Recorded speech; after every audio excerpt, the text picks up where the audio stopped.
Dulu sempat viral, tabiat asli Tiko terbongkar. Murka dituding pemalas. Kondisi rumah Ibu Eni yang sempat viral akibat tertutup sampah dan pepohonan kembali disorot. Setelah dibersihkan netizen, rumah itu kini kembali menyemak. Tiko, putra Ibu Eni, pun disindir bak kacang lupa kulit. Ia dituding malas untuk merawat rumah. Dituding seperti itu, Tiko pun bereaksi.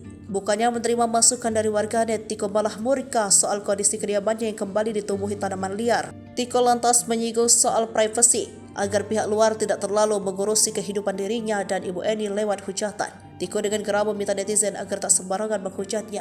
Selain itu, Tiko membantah dirinya malas mengurus rumah Ibu Eni. Tiko mengaku dirinya juga sibuk menjalani kehidupan karena ada sekolah paket yang harus dihadirinya juga. Tiko menjelaskan kondisi rumahnya kotor bukan karena dirinya malas. Apalagi saat ini Tiko juga harus memberikan perhatian lebih kepada sang istri yang tengah hamil. Tiko, anak Ibu Eni, dihujat imbas halaman rumah mereka kembali dipenuhi tumbuhan liar. Padahal sudah dibersihkan beberapa waktu lalu usai viral.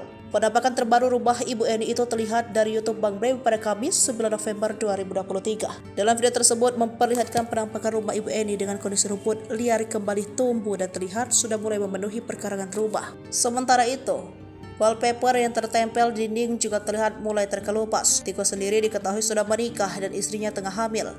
Pompa traikon yang pernah dipasang juga sudah tertutup oleh rumput liar. Hal tersebut sontak membuat Tiko dituding pemalas oleh sejumlah warganet.